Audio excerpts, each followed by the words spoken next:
Welcome to the Stephen Mansfield audio podcast.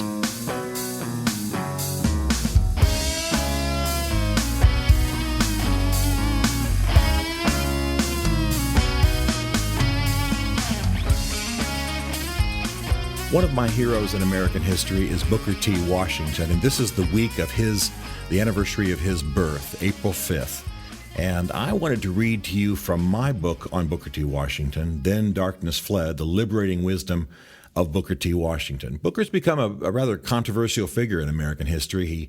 He was a man who believed that blacks would advance best, having come out of slavery, by work and by character and by cleanliness and by Christ-likeness and values and things of that nature. And of course, what we are told ultimately won kind of a place in American society for blacks was the battle for civil rights. And Booker T. Washington was kind of suspicious of politics and politicians, and didn't think blacks should rely on the promises of politicians or the intentions of courts.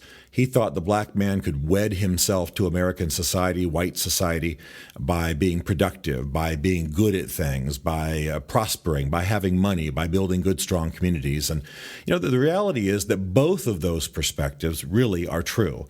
In fact, in American history, W.E.B. Du Bois actually represents sort of the civil rights approach. Booker T. Washington sort of represents the character and productivity approach, and those two are still battling each other all throughout American history and certainly in our contemporary society. So, but still, Booker is a hero of mine because he was a man who had a Christian message at a time when his people needed to hear it.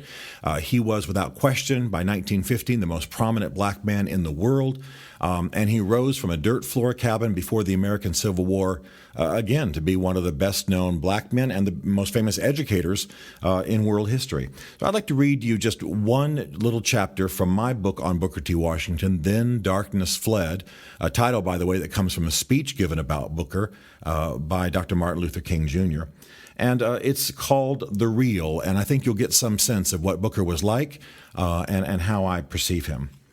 This chapter, The Real, and here's the opening quote. "We shall prosper in proportion as we learn to draw the line between the superficial and the substantial, the ornamental gewgaws of life and the useful." Booker T. Washington. Gewgaw is not a word one hears frequently in the modern world. It was already passing out of fashion when Booker T. Washington used it in his speech at the Atlanta Exhibition of 1895. Almost any dictionary will say that the word refers simply to a showy trifle, but for Washington it meant much more. It captured for him everything that distracted his people from their best as a race. It was his enemy, his competition, and the evil he struggled to warn his people of. For Washington, there was a chasm between a gewgaw and real life that was as wide as the gap between success and failure. It was this great divide that he sought to explain to his people, who seemed, in turn, unshakably mesmerized by the gewgaws of their hard-won freedom. The reasons, though, are easy to understand. An oppressed people are forever forced to view civilized life from the outside. They gaze at the beauty and comfort of freedom like shivering travelers peering through an icy window at the warmth of a cozy inn. Every object and mannerism, each trapping that they associate with real life, is etched in the memory and becomes for them the essence of what freedom means. One day, the oppressed tell themselves they will be like those within, possessing what they possess. What such dreams produced in his people broke Washington's heart. Rather than striving for the solid, down-to-earth goals of productive work, healthy families, functional homes, or skills that could bring greater prosperity, former slaves often spent what money they had on the mere trappings of prosperity. One of the saddest sights I ever saw in the South, Washington remembered, was a colored girl, recently returned from college, sitting in a rented one-room log cabin attempting day by day to extract some music from a second-hand piano, when all about her indicated want of thrift and cleanliness. In his travels, Washington found grimy, dirt-floor cabins beset by every sign of neglect and yet adorned with showy clocks or unneeded sewing machines. He found unemployed men who smoked expensive cigars, families that spent their entire savings on an evening at the opera, and fathers who sported the latest fashion at the expense of their hungry children. Washington understood how such thinking imperiled his people, and he railed against the deception.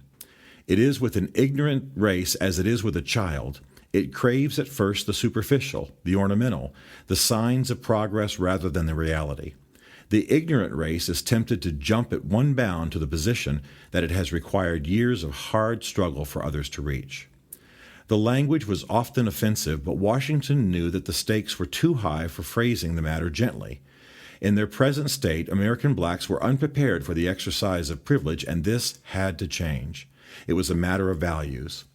The opportunity to earn $1 in a factory just now is worth infinitely more than the opportunity to spend $1 in an opera house.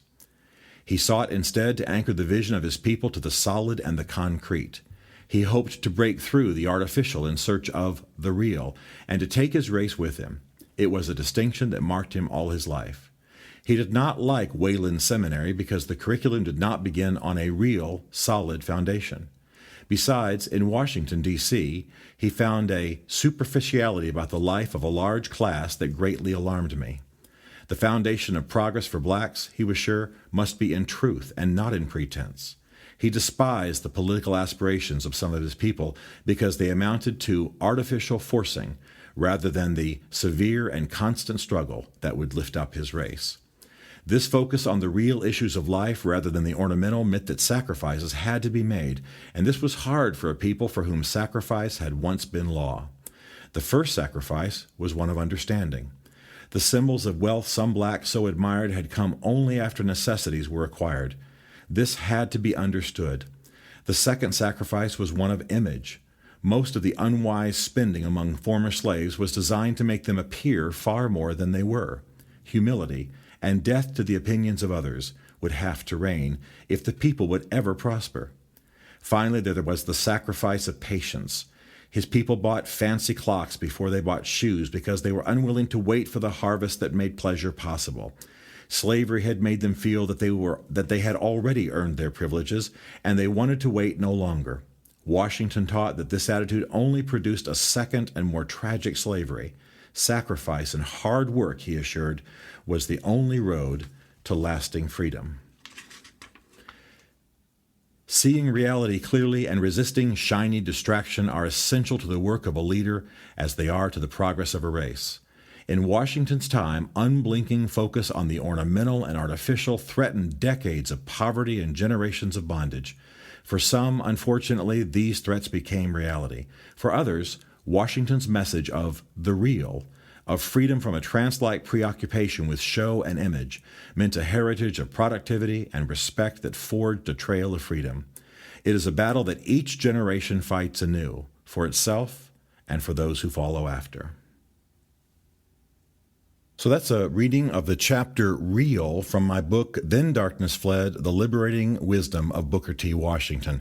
I think, as I've said before, that Booker T. Washington is an American hero. I think that even though he didn't have the full strategy for black advancement, I think his ideas of productivity and blacks becoming valuable, not because whites made promises they might not keep, but because blacks themselves were prosperous, I think that was an important message. In fact, there's a case to be made that much of the African American advance of recent decades, sure, it was on a basis of civil rights and that whole legal battle, but it's often because there are wealthy blacks now in America, because black personal income is rising, because there are phenomenally wealthy African Americans who are investing in their communities. So Booker T. Washington had a major piece of this. I want to urge you to get the book. There aren't very many books on him, believe it or not. So my book, Then Darkness Fled, again, that title from a speech by Martin Luther King Jr., I think is one of the better summaries of his life. And perhaps more important than just my book, just recognize Booker T. Washington as a major figure. And remember that April 5th is the anniversary of the date he was born. Maybe you can put that in your calendar and do something significant on that day. Thank God for the life of Booker T. Washington.